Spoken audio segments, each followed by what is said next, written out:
Evangelho de Mateus, capítulo 23, nós leremos o verso 37 ao verso 39. Evangelho de Mateus, capítulo 23, verso 37 ao 39. Diz assim a palavra de Deus: Jerusalém, Jerusalém, que matas os profetas e apedrejas os que te foram enviados. Quantas vezes quis eu reunir os teus filhos, como a galinha junta os seus pintinhos debaixo das asas, e vós não o quisestes. Eis que a vossa casa vos ficará deserta. Declaro-vos, pois, que desde agora já não me vereis, até que venhais a dizer: bendito que vem em nome do Senhor. Amém. Vamos orar ao Senhor, irmãos. Ó Deus, pedimos a Tua misericórdia e a Tua graça sobre nós quando abrimos a Tua palavra para proclamar o Teu Evangelho. Fala conosco nessa noite, de maneira poderosa, para a Tua glória e para Teu louvor. Em nome de Jesus nós oramos. Amém, Senhor Deus. O julgamento de Israel se aproxima. Está chegando o dia em que ele será julgado definitivamente por Deus. Como nação, será extinta quanto o seu propósito do Antigo Testamento para ser o depositário da revelação, como lemos em Romanos no capítulo 9, em que a eles pertencia o culto, as promessas, não é? Tudo isso foi dado a eles e eles negaram, eles deram as costas a tudo isso. Agora é chegada a hora do julgamento. E é importante entendermos que, nesse aspecto, a descrição que é usada aqui no capítulo 23, verso 37 a 39, vai ser utilizada também no capítulo 24, no que nós chamamos do princípio das dores e da grande tribulação. Quando Israel vai ser invadida e destruída, vai ser descrito aqui o que vai acontecer com eles. Isso aqui é uma imagem, é simbolizado ou tipificado, eu posso dizer assim, talvez, com o que aconteceu com Israel no Antigo Testamento. E é interessante que Jesus aqui, é muito mais claro em Marcos, no tempo oportuno, nós vamos tratar sobre isso melhor, e Jesus está aqui em cima do monte, falando ao povo, exatamente o que aconteceu ali na época em que o profeta Ezequiel anunciou como filho do homem a palavra de Deus, e a glória do Senhor saiu de Jerusalém, deixando o templo, deixando a cidade e se colocando em cima do monte. Uma vez que a glória do Senhor saiu do monte, saiu de Jerusalém, a cidade foi invadida e destruída. É o que são as palavras do Senhor aqui. Ele diz, veja bem, no versículo 38, ele diz: eis que a vossa casa vos ficará deserta. A palavra é desolada, destruída. A vossa casa será destruída. O Senhor está exercendo juízo contra Israel. Mas antes do juízo, vem a manifestação de misericórdia contínua, de amor contínuo, de pregação, de profeta após profeta. Eles matavam um, era enviado outro. Se colocavam contra o outro, ele enviava outro, até que ele envia o seu filho e eles vão matá-lo.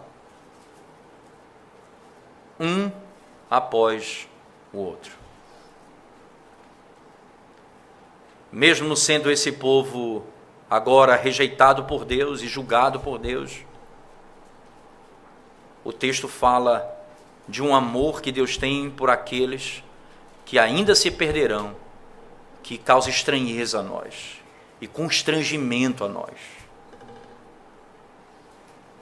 A mesma linguagem, por exemplo, que ele utiliza para Caim,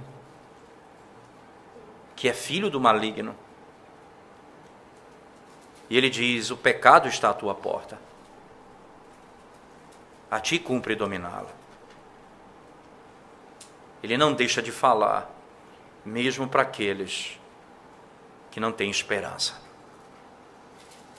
Para que seja mostrado no final que a condenação é porque o homem não quis o Senhor.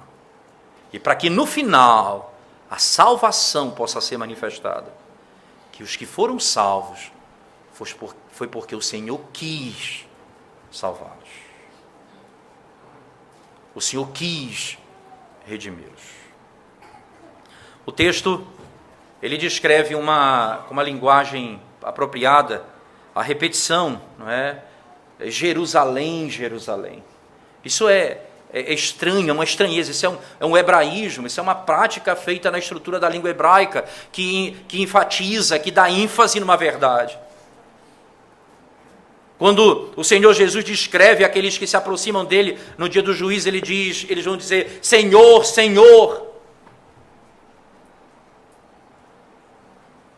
Aqui eles chegam, Jesus diz, Jerusalém, Jerusalém, que matas os profetas e apedrejas os que te foram enviados. Jerusalém, Jerusalém. Profetas que eu enviei para que você ouvisse a verdade. Vocês assassinaram esses homens. Aqui é uma voz de lamento. Certamente é um lamento. Sem dúvida, nós estamos diante de um lamento, como aqueles estabelecidos lá no Antigo Testamento, por exemplo, lá no livro de Lamentações, no capítulo 1, não é, de Lamentações. Você pode abrir sua Bíblia comigo, por favor.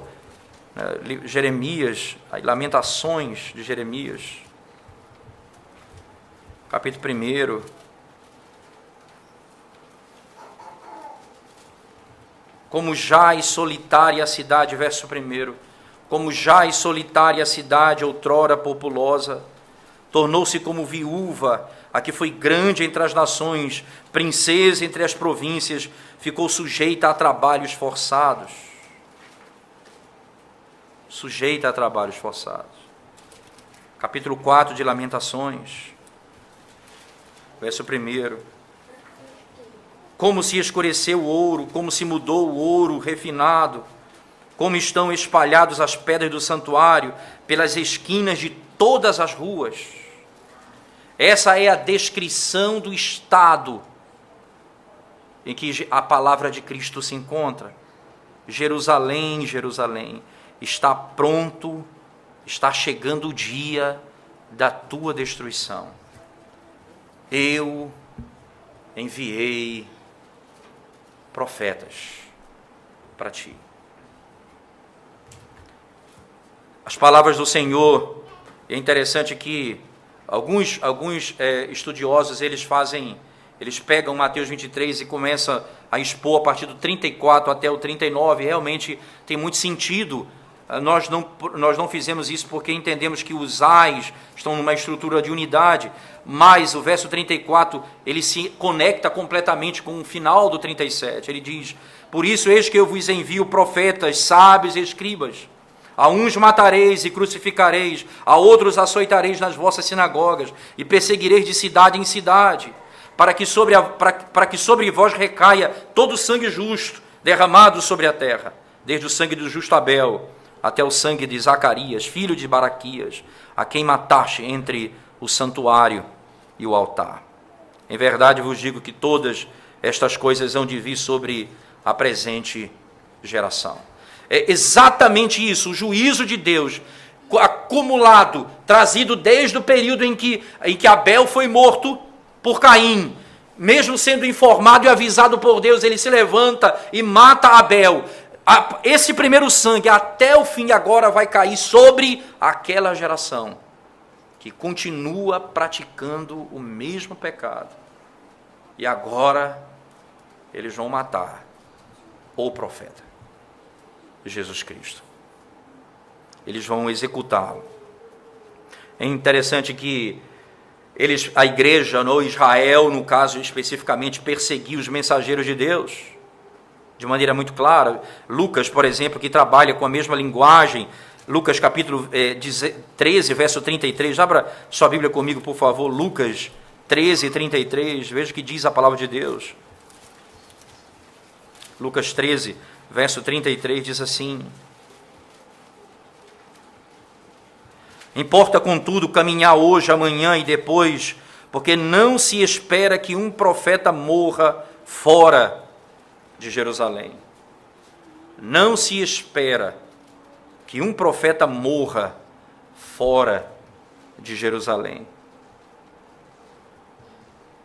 Um profeta não teria onde morrer, a não ser na própria cidade de Jerusalém.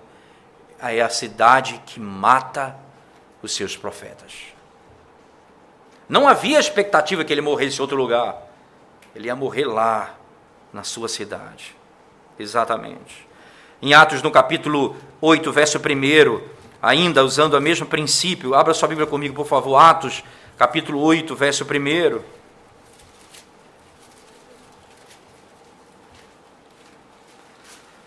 E Saulo, naquele dia, levantou-se grande perseguição contra a igreja em Jerusalém, e todo o exército, e todos, exceto os apóstolos, foram dispersos pelas regiões da Judéia e Samaria.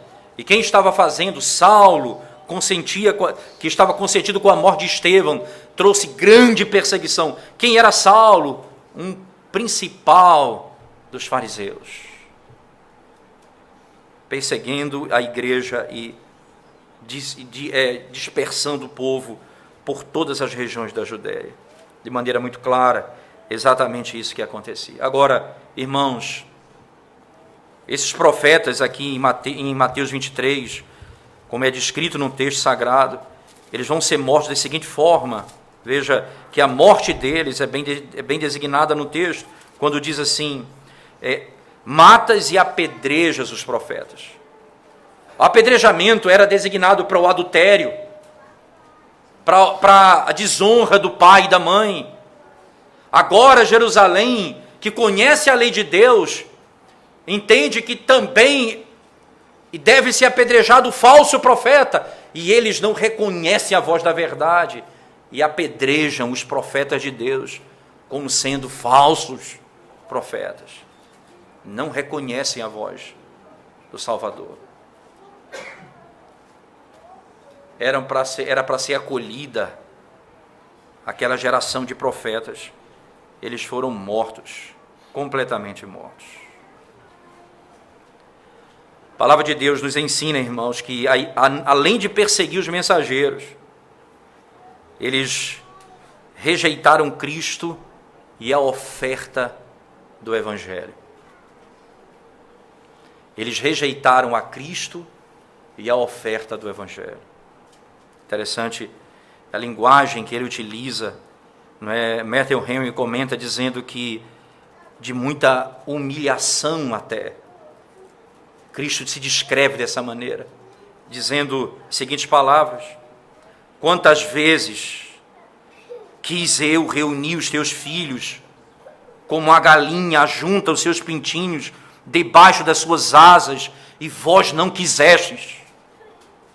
E é interessante que em grego, não é? O mesmo verbo diz: eu quis e vocês não quiseram. É o mesmo verbo. Eu quis ajuntar vocês, mas vocês não quiseram. Eu quis aproximar vocês de mim, mas vocês não quiseram. Eu quis trazer vocês para perto de mim, e vocês não quiseram. A vontade de vocês prevaleceu. Para que fique certo que vocês vão ser destruídos, porque vocês quiseram, porque vocês ouviram o Evangelho. Eu quis ajuntar vocês, porque o Evangelho protege do mundo essa galinha que ajunta os seus filhotes. Exatamente como diz o texto, como a galinha junta os seus pintinhos debaixo de suas asas. Imagina que grande destruição vem sobre Jerusalém, e eu quis proteger vocês contra a ira de Deus.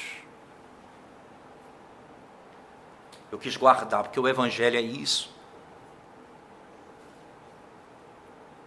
Todos nós receberemos a ira de Deus no dia do juízo,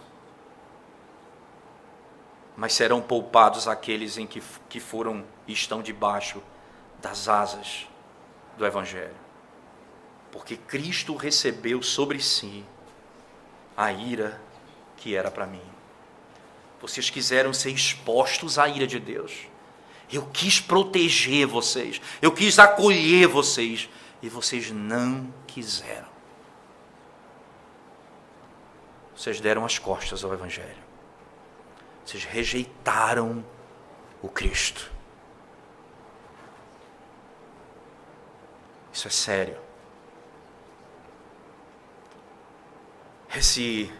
Esse ato de juntar, além de proteger, exatamente é o lugar onde você recebe o cuidado, onde recebe conforto no dia da tribulação, exatamente nas asas do Evangelho, na glória de Cristo, no dia do sofrimento, a expectativa da glória, nos dias de angústia, vem porque nós estamos debaixo das asas do Evangelho. O sofrimento do presente não se compara com a glória que vai se manifestar no futuro, porque nós estamos em Cristo, e a expectativa da glória é superior a qualquer sofrimento que você possa passar nessa terra. É nesse Evangelho que você é alimentado, é nutrido. É aqui que você é guardado. Mas o que impressiona é, eu quis, e vocês não quiseram.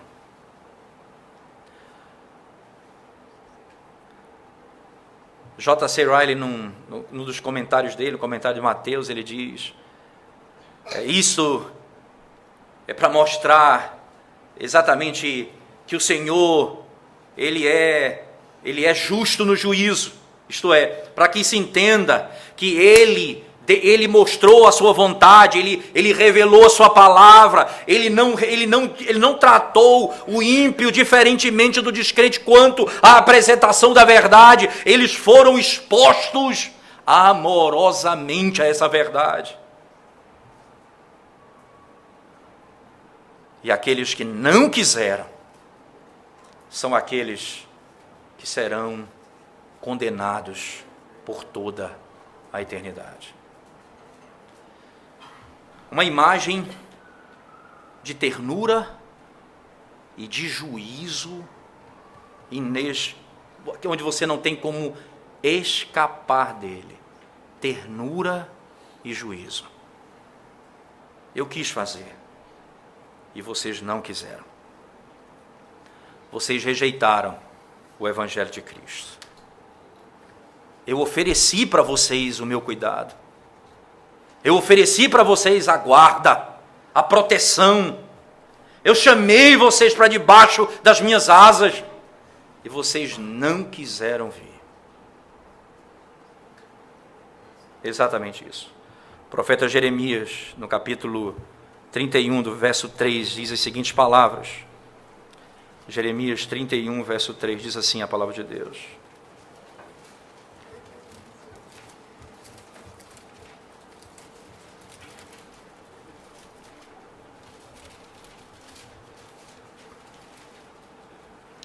De longe se me deixou ver o Senhor dizendo, como eterno eu te amei, por isso, com benignidade, eu te atraí. O ajuntamento, veja bem, o ajuntamento das almas em Cristo é fruto do seu amor. Com benignidade, com amor, eu te atraí. Então você não imagina que o Senhor está dizendo, fora do seu amor, dizendo para eles, eu quis juntar vocês, atrair vocês para mim. E vocês não quiseram vir.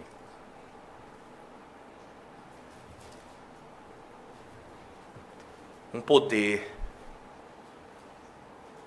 que é o pior poder que o homem pode ter nessa vida. Poder de dizer não ao Evangelho de Cristo. Por quê? Porque o homem morto, ele não pode vir a Cristo. Ele não quer vir a Cristo. Ele não tem força para vir a Cristo. Mas de maneira paradoxal, o Senhor diz: eu chamo você para ser salvo. Eu vim para redimir você. Esse é o meu amor para com a humanidade. É certo que só os eleitos, para que seja provado por A mais B, que é pela vontade dele, e é pela vontade do homem, que ele vai ser destruído no inferno. E só é pela vontade de Deus que ele vai escapar do inferno. Só é pela vontade de Deus. Ninguém vai ter poder para sair da morte, se o Senhor não chamá-lo. Mas ao mesmo tempo,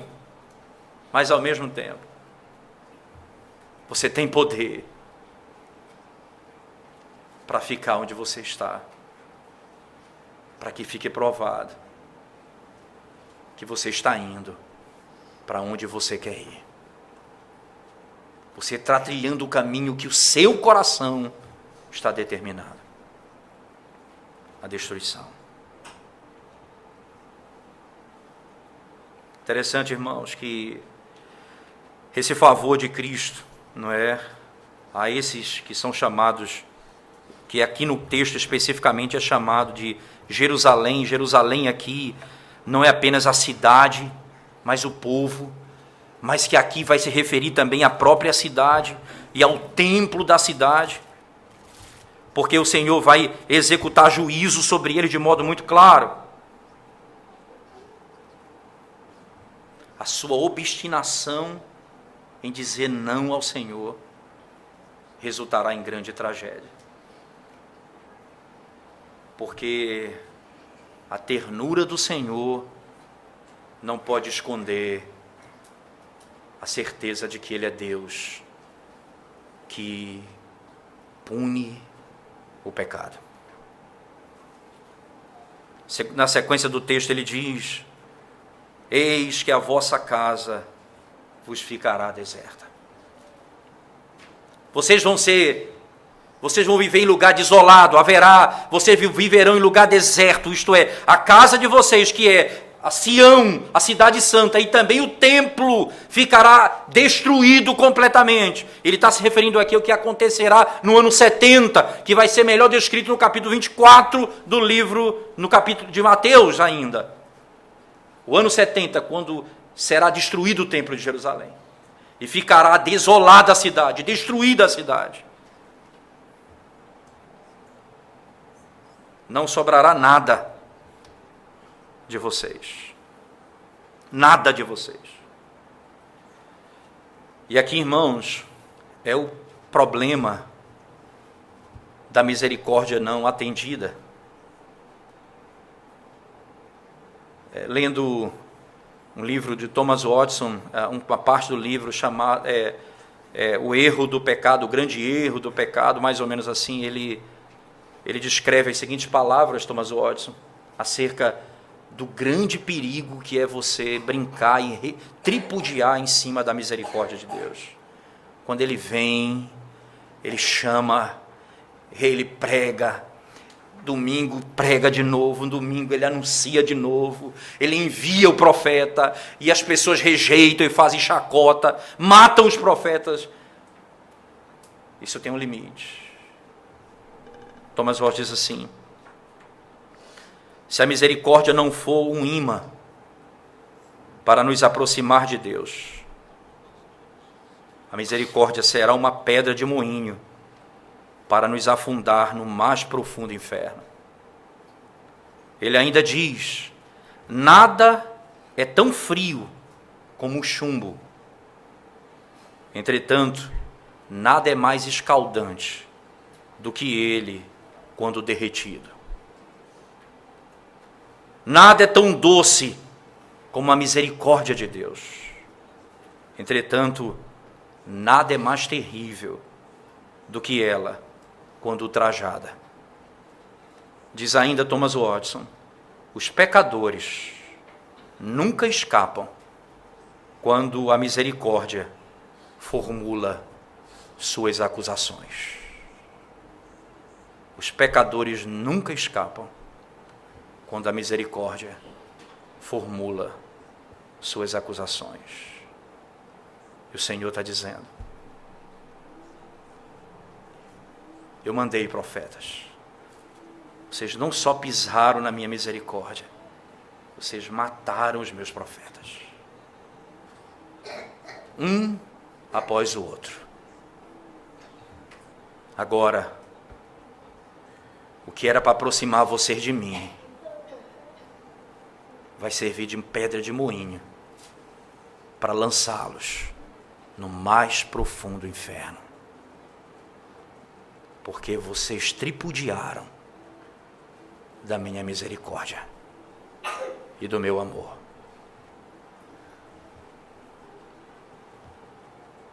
O texto sagrado, irmãos, descreve que haverá um dia em que esses aqui, como todos aqueles que rejeitaram a Cristo, vão se curvar diante dele. Verso 39, declaro-vos, pois, que desde agora já não me vereis até que venhais a dizer, bendito que vem em nome do Senhor. E aqui, certamente, os maiores comentaristas, no meu entendimento, que tratam esse texto, apesar de alguma divergência, eles seguem exatamente esse princípio, isto é, aqui ele está se referindo não o que vai acontecer no ano 70, mas a segunda vinda de Cristo. Porque eles vão dizer, bendito que vem em nome do Senhor naquele dia.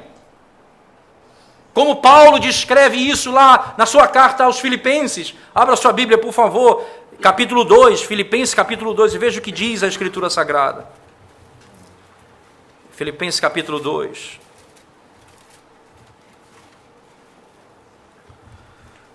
Verso 5 em diante, diz assim a palavra de Deus.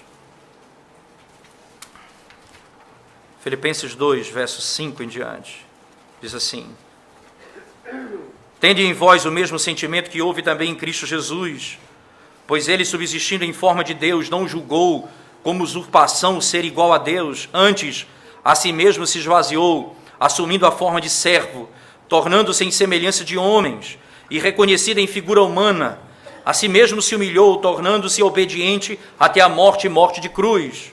Pelo que também Deus o exaltou sobremaneira e lhe deu o nome que está acima de todo nome, para que ao nome de Jesus se dobre todo o joelho, nos céus, na terra e debaixo da terra, e toda a língua confesse que Jesus Cristo é o Senhor, para a glória de Deus Pai.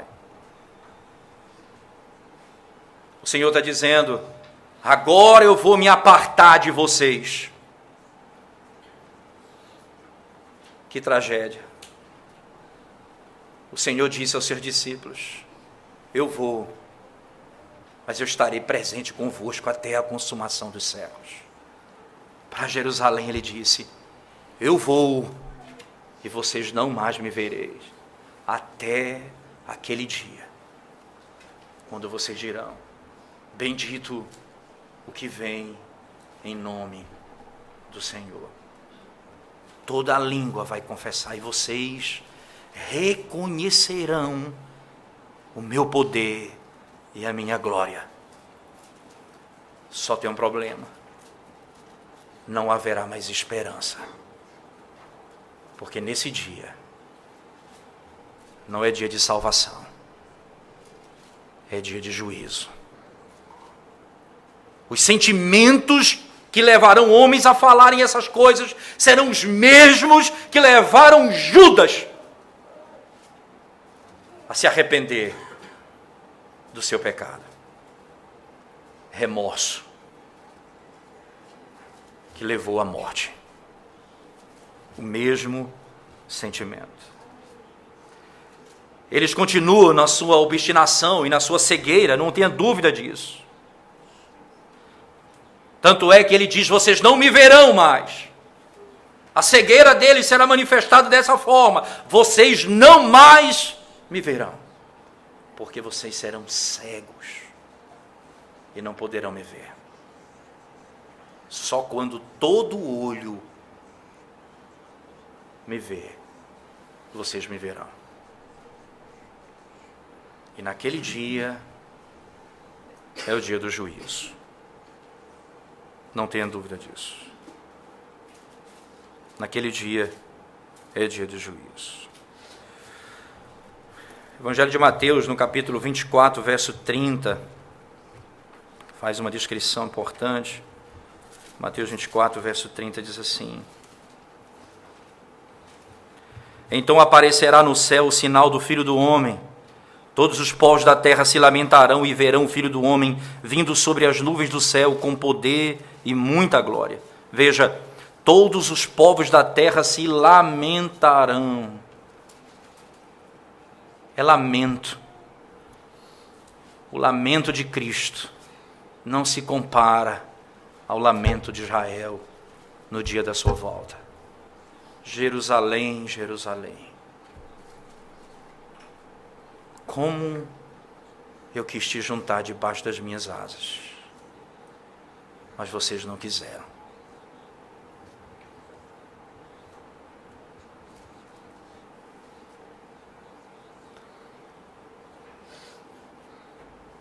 Irmãos, a seriedade desse texto é tão, me lendo e estudando e pensando, eu fico impactado em imaginar o que seria se nós aqui, que ouvimos o Evangelho dominicalmente, resolvêssemos dar as costas para Cristo, tripudiar da sua misericórdia.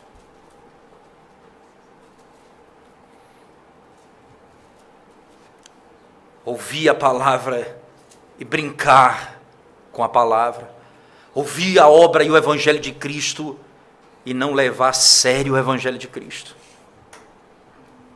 A seriedade do que isso significa. O Senhor, com ternura, Ele atrai você e fala com você: eu quero te juntar debaixo das minhas asas. Abandone seus pecados. Rendam-se a mim. Convertam-se dos seus maus caminhos. Venham a mim, todos vós que estáis cansados. Recebam a minha salvação, não há outra, não há outro. E você ouve aquilo e dá as costas. Essa misericórdia se levantará no dia do juízo.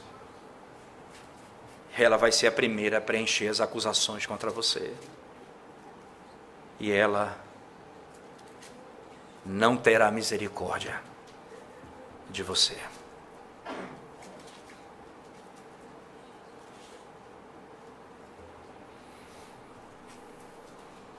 E que trágico esse anúncio do Senhor.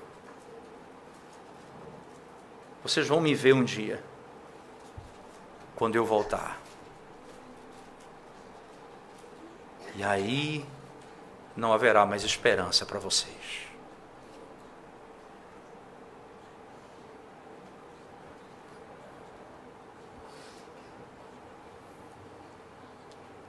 O que fazemos com o Evangelho de Cristo?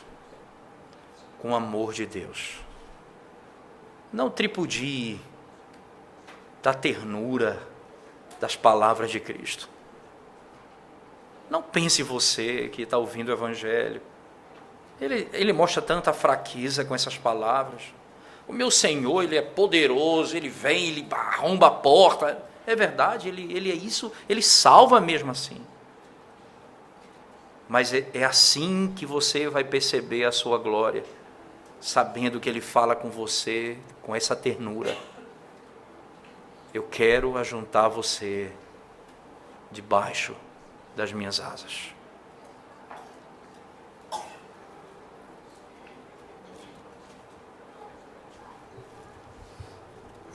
quando você vê a ira de Deus cair,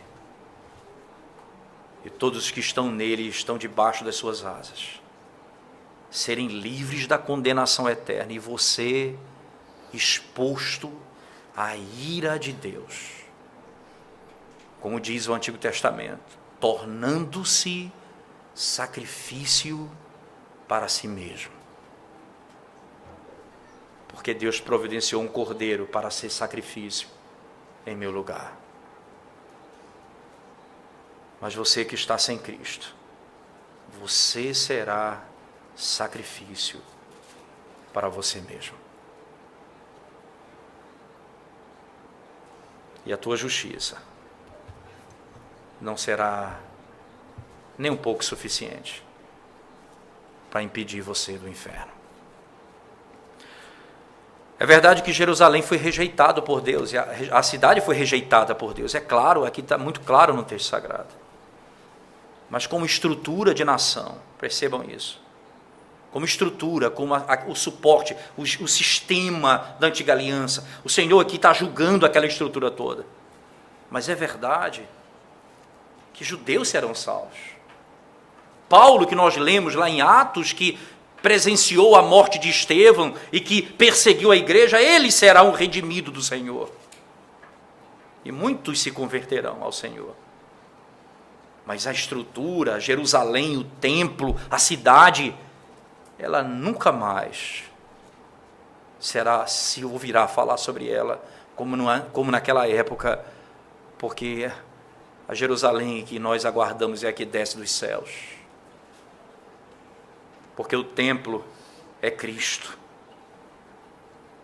Porque toda aquela glória, suntuosidade da antiga aliança se cumpriu em Cristo e cessou toda e qualquer relação com essas instituições da antiga aliança de uma vez por todas.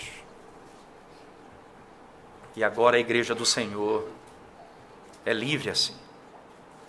Nós lemos em Romanos 9, não é israelita o que nasce em Israel, mas o que é filho, o que é da promessa. Paulo aos Gálatas diz, filho de Abraão é aquele que é o filho da fé, o que crê como ele creu.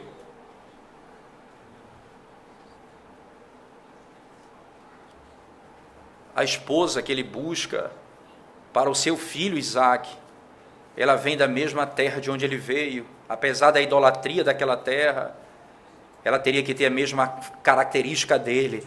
Ela teria que sair da sua terra e ir para uma terra onde ela não sabe onde é. Em outras palavras, ela teria que crer da mesma forma que Abraão creu. Esse é o princípio da Escritura Sagrada. Esses são os judeus, essa é a igreja do Senhor. Esses são os que foram acolhidos por Ele, os que correram para Cristo, os que buscaram refúgio nele. Porque está chegando o dia do juízo, e eu corro para debaixo das asas de Cristo. Ele é a minha salvação.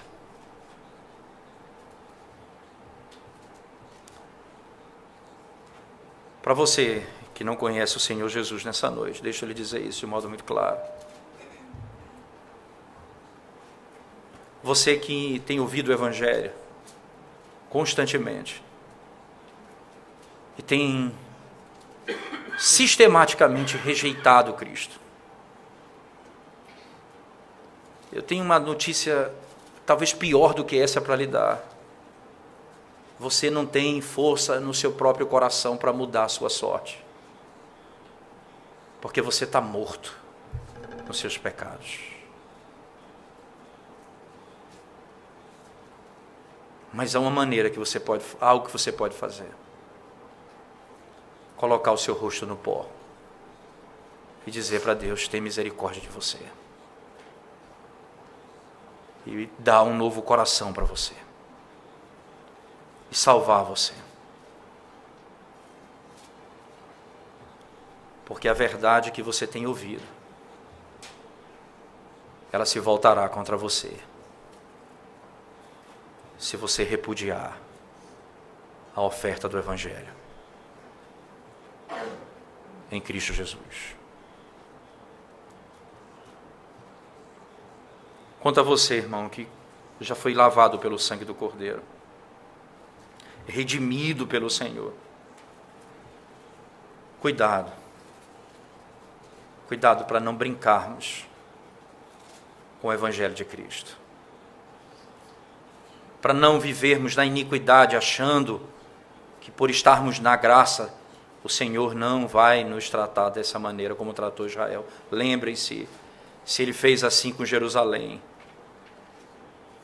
Ele fará isso com aqueles que pensam que estão no Senhor, mas na realidade estão longe dEle. Ainda para você que conhece o Senhor, e para você também que não conhece o Senhor, pense nisso. O Senhor Jesus revela o seu caráter amoroso, a sua ternura. Mas junto dessa mesma voz está a expressão: eu então deixarei vocês. Vocês deram as costas aos meus profetas, eu darei as costas para vocês no dia do juízo. Vocês tripudiaram da minha misericórdia, da minha salvação. Eu não terei misericórdia de vocês. O nosso Deus é ternura, mas Ele é juízo. Nosso Deus é amor, o mais profundo que você possa imaginar, mas Ele é justiça. Nosso Deus é perfeito, por isso que só Ele pode nos salvar. Que o Senhor nos ajude, todos nós, a de coração ouvirmos e crermos no Evangelho que nos é oferecido. Cristo Jesus. Amém. Vamos orar ao Senhor. Ó Deus bendito e Senhor da glória, aplica a Tua palavra ao nosso coração, salvando, restaurando vidas nessa noite, trazendo compromisso na Tua igreja, ó Deus, com o Senhor, temor ao nosso coração, mas gratidão por tão grande amor, que o Senhor tem demonstrado para conosco. Bendito seja o Teu nome, Pai Santo e Senhor da glória, hoje e para todo sempre.